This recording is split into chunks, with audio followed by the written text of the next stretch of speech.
So we have two like brand new laptops that we can't fucking use right now. So we had to buy another camera, hoping that this will work. Just hoping this works. Yeah, and then we'll return the other camera. But you learn something new every day.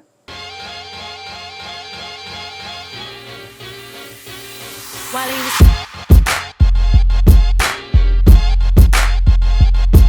he was All right, welcome to Built Different. I have Chris Ring here. I'm super excited for this interview. This man has been doing many things. We're going to get into so many of them here throughout this entire interview. As in talent buying, I know that. We're in Rec Room right now, which is an awesome establishment, probably one of the most popular bars and club in Buffalo. Okay. I actually met you through Al, Asian Al, business partner. I did? Yeah. Okay. And I think you had just gotten back from Italy. Okay. And I had met you upstairs, and you were telling us, like, it's about to hit. Right. And then I remember going to a show at Town Ballroom, and the NBA shut down that night.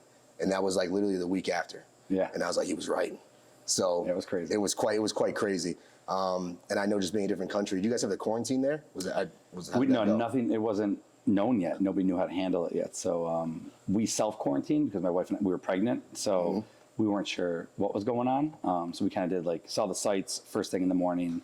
We're in our hotel room by 4 p.m. every night watching the news, saying how crazy this could be if it hits the States. And then next thing you know, the whole world shut down for 2 years. For like 2 years. Yeah. Hit the States. I knew once it hit California, it was hitting New York. Right. And then it was a wrap. Yeah. It was a wrap. So I also know you now because I come in the Rec Room pretty much, I don't want to say every Saturday, but many Saturdays because obviously I got my good friend Dan, who is now the general manager. And just super excited to learn about your journey and what you've been through. So to start off, I asked everyone the same question. What was your early life like? And what was your, were you born here in Buffalo? Okay, so I'm born and raised, grew up in Kenmore. Went to St. Joe's for high school, went to Buff State for college. Really no rhyme or reason as to why I ended up where I did. My parents weren't entrepreneurs. My dad worked for the government his whole life. My mom worked in payroll. My sister actually went to public school. I went to private school more or less because I was kind of a problem child in the middle school ages, and my parents knew that if I went to a public school, I might take the wrong turn. And so because of that, obviously, I'm very grateful for where things have ended up, and very grateful for the St. Joe's education I had and the glorified babysitting that you do to basically ensure that you go down the right path. Yeah. But yeah, so I mean, my journey into music and entrepreneurship more or less happened by accident, more or less than anything. In high school, I went to an all-guys school, St. Joe's. Yep. So my cousin and I started a band. I wanted to meet girls. Okay. So great way to best way to meet girls is to either be an athlete or a musician. Yep. I played high school sports, but by no means was I the athlete. So I went the musician route. Unfortunately, I wasn't a great musician either. Okay. But it still gave you the reason, the gift, the gab to kind of just get out there and start kind of hustling, push things. And, I'm not going to cut it short, but basically one thing led to another and ended up me being into the music business. So, high school started being in a local punk band. We were horrendous. There you go. Absolutely horrible. I didn't use a kick drum pedal when I played in the band. And our whole gimmick was just we would go to the mall, we'd flyer, push our concerts. We'd go play local roller rinks and house parties. Oh, roller rinks. And, at that time, people were going out in public, right? It wasn't all social media. It wasn't all texting. It was, you got to go out, you flyer, you go to concerts, you go to other shows, and you meet people, Yeah. And, my cousin and I both kind of had this mentality of well, the more friends we accumulate, the more people that might come see us play. True. Networking. They pay $6 a head to get in. 6 times 20 is this. It adds up, and next thing you know, you're making a couple bucks. You're playing these great shows where kids are having a great time. And like I said, we were doing it for shits and giggles, and not knowing that was basically paving the way for just from a marketing standpoint, learning the music business. Now we're calling music venues. We're calling other bands to come play the city. And that kind of snowballed into my career. But yes, I mean, from high school, we started doing the band stuff. Went to college, went to Buff State. Basically, the school wasn't doing a lot of live entertainment at that point. Okay. I had a small background, obviously, through my own band and bringing some smaller local punk bands and things like that. And that led to me joining the student union board there and getting involved in concerts there. I was going to ask about that because were you in charge of it? Yeah. So doing the events. Yeah. So I mean, the deeper dive basically is you know, went to high school. We did a lot of punk shows. I hung at the mall all the time. I was a mall rat. So as a result, I befriended a lot of like the local punk and hardcore bands. But we had nowhere to play. I mean, you know, the real venues were too expensive. So we literally would run out roller rinks for birthday parties, things like that, throw these once a month kind of showcases. But because we were so kind of tied in with the mall network, hundreds of kids were showing up. Okay. And, you know, I was working a $5 an hour stock boy job and, you know, or telemarketing, making $6 an hour. And 200-300 kids were showing up paying $5-6 to get in. I was like, wow, not only are the bands making a couple $100 each, my cousin and I are walking out with a couple $100 each. And we're like, wow, we could do this once a month, focus on this business opposed to going to work as a stock boy. Yeah. So we kind of decided, like, okay, maybe this could be something, but again, not really a career, more or less just like a fun way to make a couple bucks. So we started like emailing bands that we grew up listening to, and on the back of their CDs and 7-inch records, there's just, you know, hey, to have us come play your city, call us, email us, you know. Really? This is pre kind of like booking agents. I mean, booking agents existed, but the punk rock and hardcore world, it wasn't popular, right? Like the Good Charlottes of the world, the pop punk stuff wasn't out there, right? This was still pre that underground. time? Okay. So, you know, we're calling these bands, and email is still new. You know, you have an AOL.com email, it's dial-up internet. All had AOL. And we started doing that, and we started bringing bands in, like, regionally. Hey, you live in Ohio, you live in Toronto, come play here. And these bands are coming to these, like, built-in shows that we were already doing with local bands. And they're playing to hundreds of kids. And these kids are, like, buying merchandise. They're buying T-shirts. And, like, these bands are like, holy shit, this is crazy. You know, next thing you know, they're telling their friends, hey, if you're looking to play Buffalo, there's these dudes doing this, like, local thing. Hundreds of kids show up. I mean, literally, they start moshing the second you have like feedback playing out of your guitar amp, right? There's no song being performed yet, but they're going nuts. The energy's already there. It was this cool little like scene that, you know, I'm not gonna say we built, but we definitely helped build in Buffalo. And it was really cool to see. And then from that point on, bigger local bands took a little bit of notice. Guys that were a little bit more established in the touring world, like, hey, you know, have these dudes kind of, you know, do our shows. And we did, and you know, at that point, my cousin and I had our own apartment. We'd let the band sleep over, and all of a sudden, we're taking them out at night, and you're broing down, developing these relationships, and it's a snowball effect, right? All of a sudden, you know, one band tells another band, that band tells another band. All of a sudden, these bands start getting a little bit bigger, right? All of a sudden, it's like the Newfound Glories, the Dashboard Confessionals, all these bands that kind of blew up. Pre-booking agent, pre-managers, you know, they're calling, they're staying at our apartment. We're taking them out, we're broing down. So when they got agents and managers, it was like, hey, we fuck with these guys in Buffalo. They've always been good to us. There's no reason for us to leave these guys. All of a sudden, we had agents and managers calling us. So that was like on the lower DIY level. We went and saw some bands play in Cleveland that opened up for Vanilla Ice. Wow. When Vanilla Ice went like metal. And the merch guy was like, yeah, you guys should try to book this in Buffalo. And mind you, we were only booking punk rock roller rink shows, you know? So we called this booking agent, who's a big time guy who 20 years later sold me Guns N' Roses at the Outer Harbor. Is a weird full circle. Wow. You know, I was 18, 19 years old, and I was like, hey, you know, we completely lied. You know, we book all these hardcore metal bands, and we're basically looking at the schedule at the time of the Showplace Theater, which was a pretty hard rock, aggressive music kind of venue. Okay. And we lied and said, hey, we book all these bands, and if Vanilla Ice is going to play in this kind of genre, we should be the promoters that book them. And this guy was like, all right, make me an offer. And my cousin and I wrote an essay as to why we should book Vanilla Ice, went to Kinko's, faxed it over, changed my parents' answering machine to like a business answering machine, made my parents answer the phone as a business. We were called DC Connections at the time. DC Connections, My parents were like, are you fucking serious? I'm like, listen, let's see what happens. And the agent called us back, and he's like, cool essay, how much are you going to pay us? And we're like, oh, we'll give you all the money. And not knowing that you have to pay for security and sound and advertising and all these sort of things. So we agreed to give Vanilla Ice 100% of the door. Wow. And Wow. we hang up the phone. We're like, holy shit. We just booked Vanilla Ice. Last time we played here was at the arena with MC Hammer. So it was like this weird, like, oh my God, this is insane. The same night Offspring were playing ECC. So we made this flyer with like the Ice Ice Baby picture of Vanilla Ice. Went to that show because he had Offspring had that one song with like the Vanilla Ice reference. Okay. So we're thinking like, oh, this is the same crowd. Completely different not. crowd. So we're flying for it, like so proud of this horrendous flyer that I still have to this day. And we were super stoked. And next thing you know, about 2 weeks out, we had like 7 tickets sold. We owed this guy like, you know, $8,000. I worked as a stock boy. We have no money. So we're like, well, we can't do this show. You know, we have his contract, and he wants a Rolls Royce to pick him up, and he wants $1 million insurance policy and the green M&Ms, all this sort of stuff. They're like, we don't have insurance. We have none of this stuff. So we flip a coin to cancel the show. My cousin loses. He calls the agent. He says, we got to cancel the show. Hangs up. We're like, all right, we're done. Agent calls back immediately. He's like, dude, you can't just cancel the show. He's like, what's the problem? We tell him, we're like, yo, we've got like 10 tickets sold, you know. We don't have $1 million insurance policy. He's like, well, I'm sure the venue has insurance, so we're good. And don't worry about the Rolls Royce. He's actually touring in a van. Okay. So we agree. We hang up the phone. We realize we saved like $300. Mm-hmm. We're like, fuck it. We're just not going to go. I'm 18 years old. Like, who gives a shit, right? Like, call me. We'll change the answer machine back to my parents. No more shit. And like, we're done. Just disappear. And that Friday, Gusto printed a photo of Vanilla Ice saying he's bringing his hardcore sound to Buffalo. I think the show was a Wednesday or Thursday. Mm-hmm. And Janet and Nick on Kiss saw it, and they talked about it in the morning show about how funny it was that Vanilla Ice went from the arena to the Showplace Theater. And they started this countdown to Vanilla Ice. And that Monday, wake up to every ticket outlet that we had tickets sold. These are all mom and pop independent record stores that we were selling tickets at. There's no Ticketmasters, none of that sort of stuff. They're all out of tickets. Wow. We're like, what? I'm going to Kinko's photocopying tickets, making tickets. Replenishing them. So we end up selling the show out in advance. Mind you, we were giving him all the money. Mm-hmm. So we had no money for the sound security. So you would walk in with your ticket, mm-hmm. and I'd walk right back outside and resell it to recoup the money to pay for everything. Though.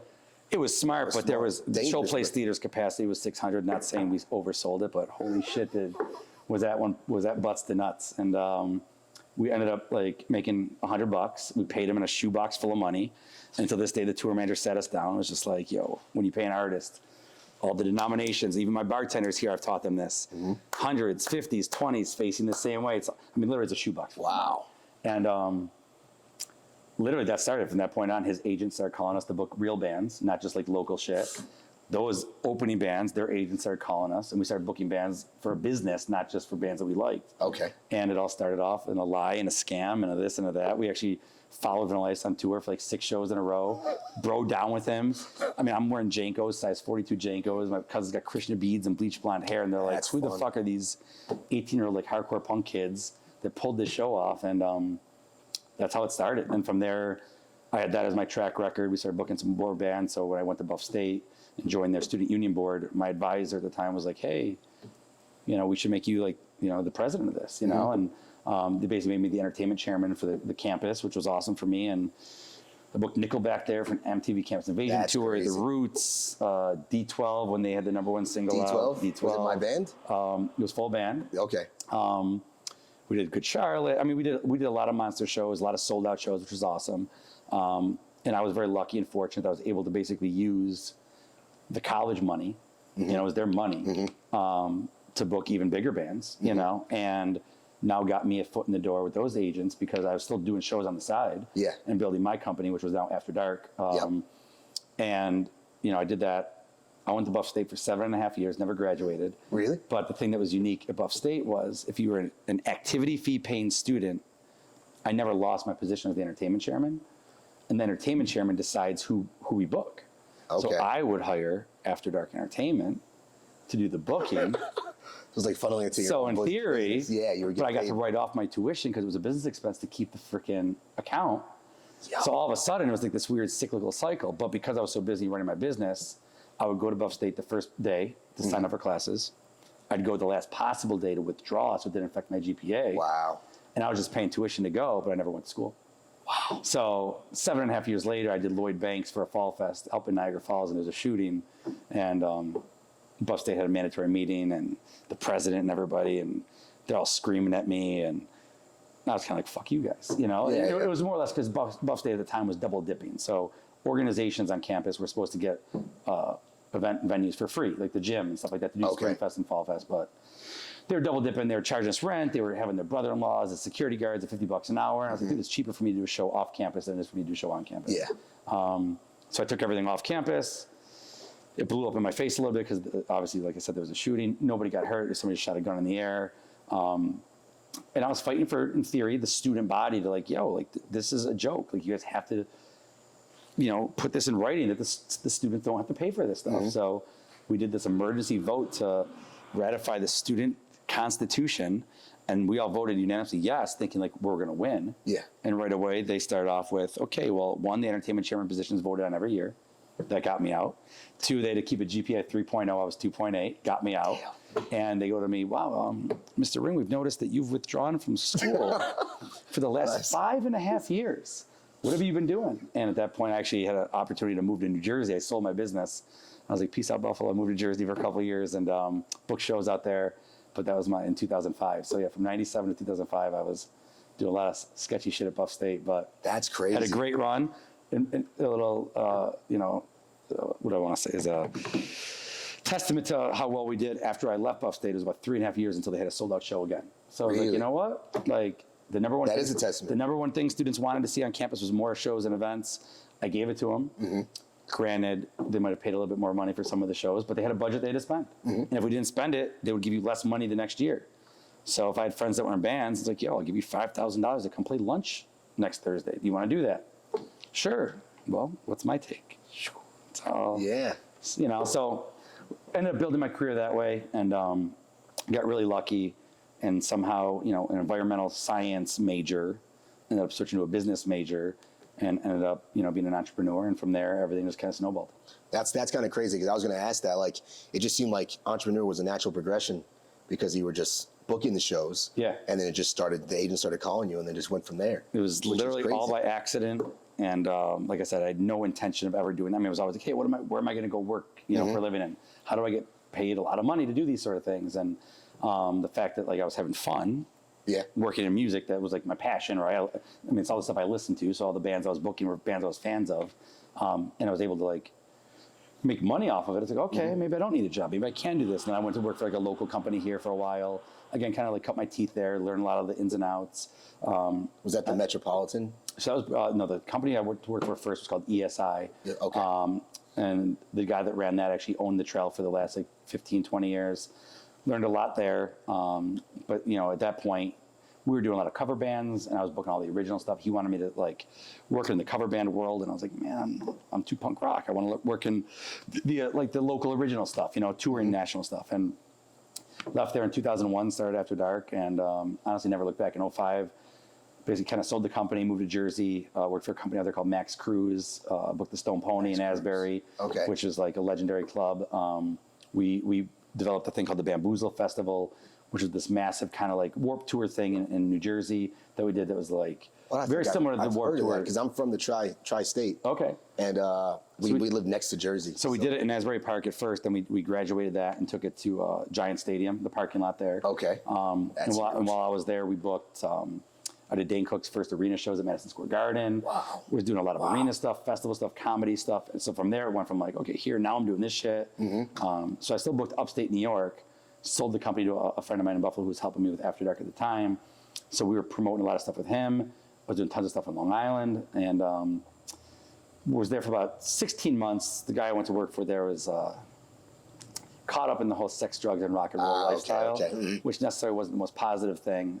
Took a position with Metropolitan, went to work in New York, again, booking the Beacon Theater and Radio City Music Hall and stuff that was just like so out there. You wouldn't imagine doing. And it was amazing, unbelievable experience. But again, it was like taking away the fun. It became the job, right? I had to be there by 10. Yeah.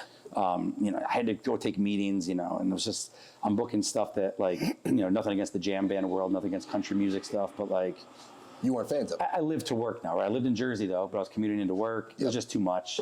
At that time, so I also owned a printing company back home, and we started, if you ever saw these, I Heart Buffalo Hockey, I Heart Buffalo Football. So we launched that. Okay. That was my baby back in the mid 2000s. And the Sabres just happened to go to the Stanley Cup that year, and or the finals, whatever it was. So there was just hockey fever everywhere. And while most guys would wear like a Sabres jersey, girls, there was no Pro Buffalo merch out yet. Okay. So we were some of the first I Heart Buffalo stuff. And every girl wanted the cute cut, form-fitting shirt. And we had a great run. It was massive, tens of thousands of T-shirts. And my partner at the time, who was running it here, was just like, I don't want to be in the printing business anymore. So I had an obligation to the staff that we had back here. And I was like, you know what? Like, as much as it was cool in New York, I had a corner office, but outside my window was a brick wall. And I'm booking stuff at Radio City Music Hall that I just didn't like. Like, it literally, my passion became a job. Yeah. Where it's like, I could go back to Buffalo, book the stuff I like, maybe not make New York City money, but I also don't have New York City overhead. True. Come back, you see your friends and family. We're in New York. I never saw my friends that even lived in New York. And it was just that lifestyle, So I made the hard decision to leave New York, come back to Buffalo. I was going to restart AfterDark again, go back to my print company. Knock on wood, the company in New York was like, listen, you're already booking the shows for us in upstate. We're flying you back constantly. We'll just have you book upstate out of upstate. So I was able to move back to Buffalo. And still get a New York City paycheck. Not have to live in Jersey and pay $2,000 a month in rent. Have that Buffalo $500 a month rent. Yeah. See my friends and family. That's awesome. And we were booking. We ran CMAC up in Canandaigua. Booked some monster shows there. Booked Metallica at the arena here. So I was still doing some big stuff locally. And again, building my resume and my Rolodex. And after a couple of years, basically, they kind of wanted to focus just on New York City proper, not the surrounding areas, which for me worked out great because I was able to go back to AfterDark and had all these contacts that I built. And next thing you know, just continue on now. Yeah, booking stuff on my own. Yeah. That's crazy. Yeah. That's crazy. I mean, I really want to know, like, because I don't know anything about the booking, like how it goes. You negotiate with like the manager of how much they're going to get paid, and then you figure out like how much you're going to pay the artist, and then how much you guys take. Like I have no idea about that. Yeah, I mean the business it's ass backwards, so it's like everybody gets paid before the promoter. Okay. So anybody that has any business sense, any investing sense, as much as they think it's sexy to work in rock and roll, the business model makes no sense, right? So you pay the artist no matter what. 5 people show up, 500, they get paid. They get paid. The security gets paid. The venue gets paid. The staff gets paid. Everybody gets paid. You hope that there's just enough money left over for you to get paid, right? And then if there's too much, you got to bonus the band again. So it's like you really fight for this like small percentage. The only real way to make money in the business is it's through your relationships, right? It's through the volume. It's, hey, venue, I'm going to guarantee you 60 shows a year. If I don't book you that, give you that, maybe I'll pay you a little bit more in rent. But if I do book you that, maybe I pay a little less, right? So you're recouping money that way throughout the year. But it's a tough business and it's a whorish business. I mean, for whatever reason, a lot of people want to work in the music business. There's not a lot of loyalty. I mean, luckily for me, I came up in a time where I was working with a lot of artists that didn't have managers and artists and agents yet, that came from the DIY mentality. Okay. That basically vouched for me as we both kind of grew together. My first arena show was Newfound Glory, kids that I booked pre-management and things like that. And as they got bigger, they took me with them, and metal bands, hardcore bands, Hatebreed, these bands that were like really big on the underground end up getting massive and having, hosting 120 minutes on MTV were dudes that were like, yo, Ring books our shows in Buffalo. It's like, okay, now this agent has to call me because the band told him to, right? Yeah. Now it's a little bit more business sense, but I've been doing it 22 years now. So now suddenly, you have the reputation of like, a loyal guy, an honest guy. You take care of the artists. The shows are great. But yes, I mean, it's like, I work backwards. Somebody calls me about a band. I'm like, okay, worst case scenario, I pay them this, the house wants this, the venue costs this, divided by $20 or $30. How many people do we need to at least break even? All right. Hey, artist, I'm willing to give you X, Okay. And the agent says, cool. If the bands say it's not enough, we move on. Right now, my company, we book a little over 300 shows a year. We have an office in Buffalo and in Syracuse. We do everything from developmental 100 to 200 person shows up to large outdoor 10,000, 15,000 person shows. And, we've been really lucky that we were able to, manage through COVID and build our business and, employ a lot of people and bring a lot of cool shows to upstate Western New York and make a living off of it. And not just myself, we have 4 full-time people that work with us, and then the stage hands and obviously the venues that we book and things like that are able to stay open, and it's been pretty cool. That's sick.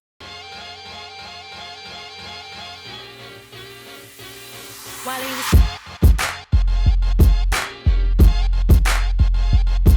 he was